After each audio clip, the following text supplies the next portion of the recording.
Muy buenas tardes, mi nombre es el doctor Juan Pablo González Castellano.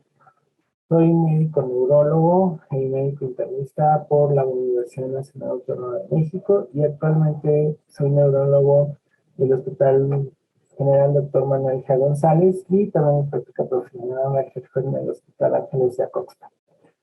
Hoy vamos a tratar un tema muy importante, el cual es de suma relevancia en el contexto del Día Mundial de la Esclerosis Lateral Amiotrófica, también conocida como ELA, que es las causas de esclerosis lateral amiotrófica.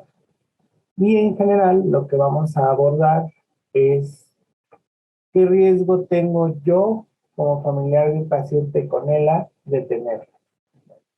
Es una de las primeras preguntas que suceden cuando llega un paciente y los familiares directos de un portador de la esclerosis lateral amiotrófica.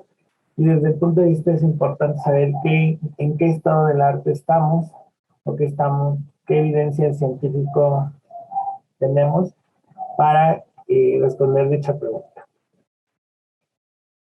En general, vamos a ver solamente brevemente la estadística sobre qué tanto es común esta enfermedad. Bueno, en general, hemos visto varios textos, sin embargo, todos coinciden que es una enfermedad, pues una prevalencia en general de 2 por 100,000 habitantes, es decir, que nuevos casos aparecen una vez al año, y cuántos pacientes se pueden acumular al año de esta enfermedad, son 4 pacientes por 100,000 habitantes.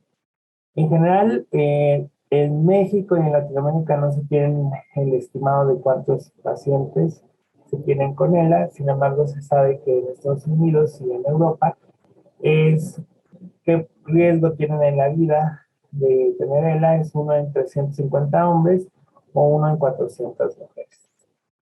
Para que nos entendamos, en contextos y en palabras generales, si tomamos en cuenta la gente o la población que hay en un estadio azteca, en general caben en un juego de fútbol 87,000 espectadores, que es uno de los estadios más grandes de México. Pues entender es que en un año tenemos en un estadio 1.7 pacientes con el diagnóstico nuevo al año. Y con los pacientes que ya se diagnosticaron en años pasados y que conviven en el tiempo, son 3.4 pacientes. Es decir, es una incidencia bastante baja y es una enfermedad que hemos visto durante todas las épocas de la neurología, que es una enfermedad sumamente de baja frecuencia. Ahora, las causas de la ELA principalmente son esporádicas en un gran porcentaje, que es el 90%.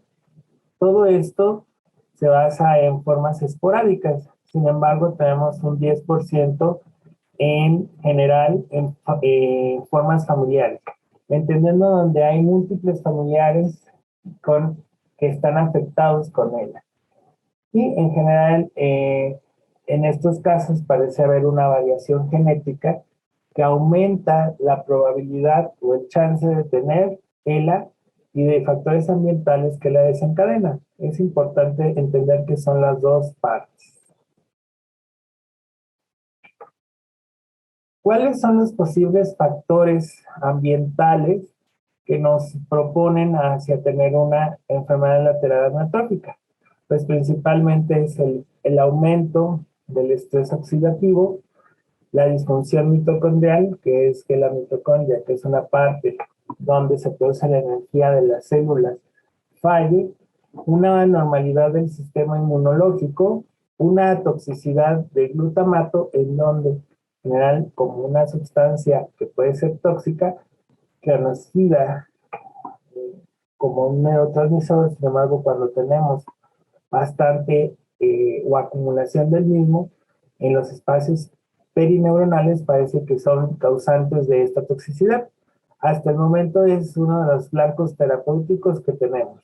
Y la exposición a sustancias tóxicas, por ejemplo, ciertas cianobacterias que viven en el desierto, en los lagos, se ha visto que fomentan esta incidencia. Lo que tenemos en general, también hay varias otras teorías sobre virus y priones, sin embargo, aún no se cuenta con evidencia científica. Lo que sí sabemos es que hay alteraciones del metabolismo de la sustancia glutamato, un aumento del estrés oxidativo, una falla de energía a través de la falla mitocondrial y una activación anómala de la muerte celular programada, así como una agregación proteica normal. Y esto implica el inicio para tener una enfermedad lateral hemorrágica. Por ejemplo, de las causas más conocidas en ciertas poblaciones, pues principalmente hace muchos años en las islas Guam y en una península de Japón que se llama Kii, hemos visto ciertas incidencias de familias.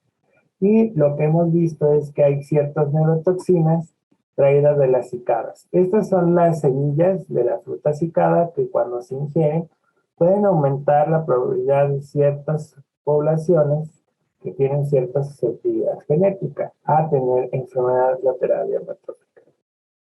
También tenemos aquí en varias teorías de neurotoxinas que tratan de implementar evidencias, sobre todo de cómo es posible que haya un factor ambiental que nos pueda relacionar o que un grupo de familias puedan tener más incidencia de la ELA, pues es principalmente estas teorías donde dice que hay un ambiente, hay hongos, estos principalmente pueden causar una exposición crónica en ciertos grupos muy establecidos como son los granjeros y como son los atletas que vamos a ver más adelante, y estos causan que haya un incremento de ciertas proteínas que causan una inhibición innata de la respuesta inmunológica y esto causa una enfermedad crónica, produciendo micotoxinas, que son las toxinas mediadas de los hongos, un incremento de una sustancia que se llama glutamato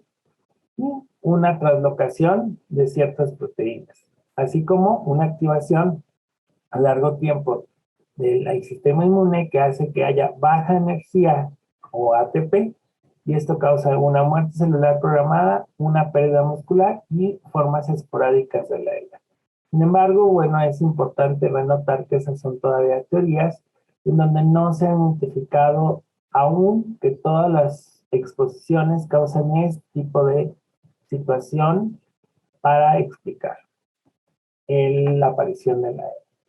También hemos visto que, bueno, si ustedes ya han estado un poquito introducidos en esta enfermedad, también se llama la enfermedad de Lou Gehrig. En general, ¿por qué se piensa o ciertas poblaciones de riesgo? Bueno, una de las cosas muy importantes es que desde su inicio, esa enfermedad llamó mucha relevancia en el paciente, Henry Lou Gehrig. En general, él es un profesional del béisbol, el cual inicia con enfermedad lateral amiotrófica. Y bueno, en general lo que hemos visto que se ha propuesto que las poblaciones de atletas, por su mismo desempeño, puedan ser factores de riesgo. Sin embargo, hasta el momento no tenemos evidencia que sustente dicha idea. Sin embargo, es una de las hipótesis que se tiene. Lo que sí sabemos es las causas genéticas.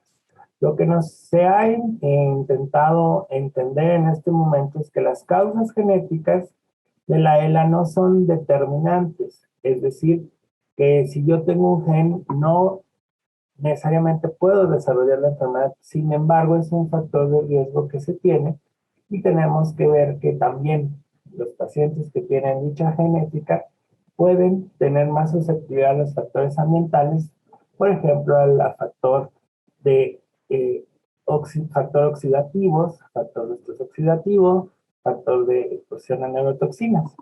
En general es un dilema el estudiar los pacientes genéticamente, dado que son muy pocos pacientes y solo en excepciones puntuales se han identificado ciertos genes.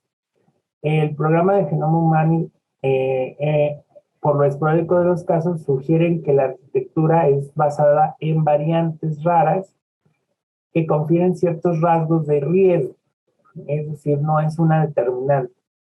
Y en general, también es muy importante que esto también quede muy claro, que no hay antecedentes de relevancia en el árbol genealógico de los pacientes que afectan la ELA. En general, pues cuando se hacen modelos matemáticos basados en población, han sugerido que las personas con ELA que presenten ciertas variantes de riesgo, estas variantes interactúan con el medio ambiente. La siguiente gráfica que quiero comentarles es la aparición y el descubrimiento a partir de los estudios de neurogenética que actualmente se corren.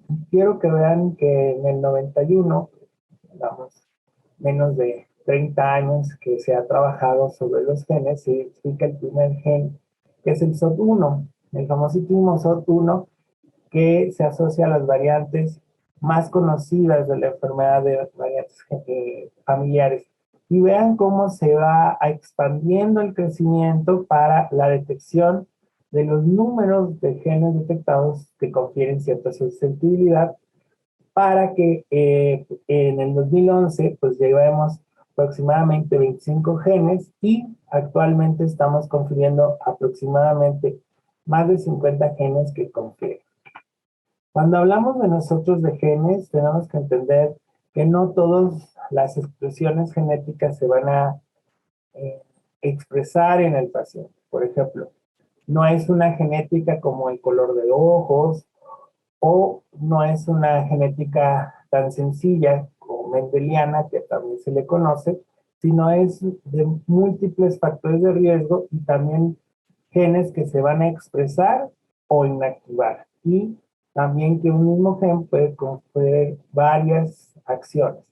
Entonces, por ejemplo, estamos viendo que hay ciertas genéticas que nos dan mucha alteración en el procesamiento de la unión y procesamiento del RNA, que son principalmente autosómicos dominantes, proteínas implicadas en el metabolismo de las proteínas, como la ubiquitina, la optoneurina, que son ciertas proteínas que se saben identificar adecuadamente.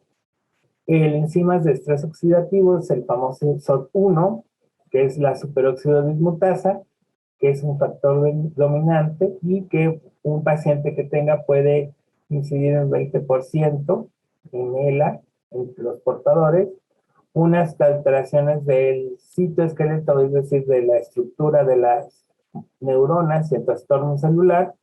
Una aplicación de una excitotoxicidad, es decir, cuando hay una sustancia que es nociva para la neurona, o ciertas genes que no se han podido descubrir, pero se han implicado en el. Llama la atención que estos factores son autosómicos dominantes.